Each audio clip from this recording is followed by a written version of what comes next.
مسلم. اسمع شو النبي صلى الله عليه وسلم بيقول، اسمع الحديث. قال: من اقتطع مال امرئ مسلم بيمينه. يا الله الكلام.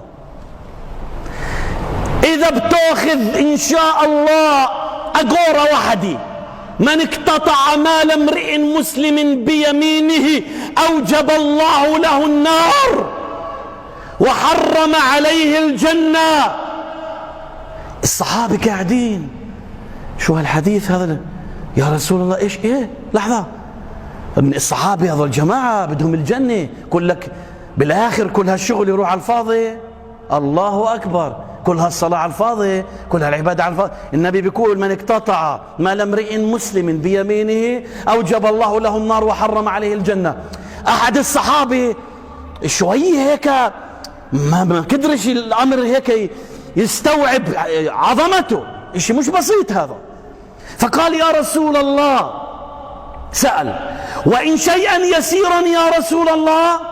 يعني طيب لو شيء بسيط ولا فيش جنة؟ كل هالصلاة والعبادة فيش جنة؟ قال له: يعني يا رسول الله طب إذا شيء بسيط، إذا شيء بسيط. إحنا شو بنقول بسيط اليوم يا إخوان؟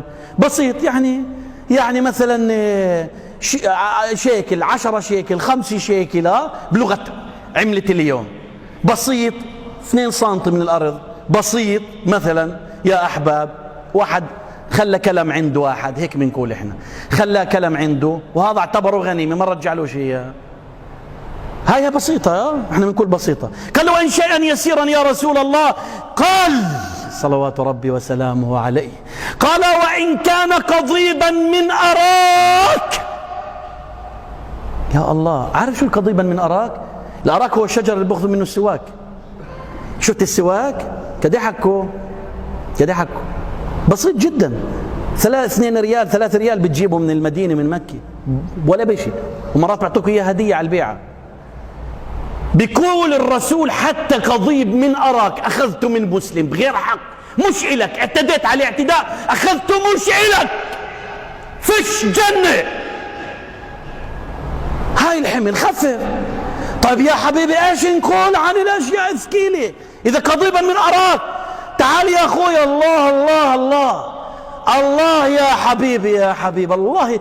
والله في ناس بقول اقسم بربي على منبر الرسول، بقول الله يعينهم، مش هسه في المصايب اللي جاي، الله يعينه لما يحملوه على الخشبه ويستشروا عليه الجوره. الله يعينه هناك يا الله. الله يعينه على الحقوق اللي بركبته. الله يعينه على اللي أخذوا بغير حق. الله يعينه على النصب والاحتيال. الله يعينه على أكل مال اليتامى. الله يعينه على أكل أموال بغير حق. الله يعينه. هذا التخفيف اللي أنا بحكي عنه، هذا التخفيف.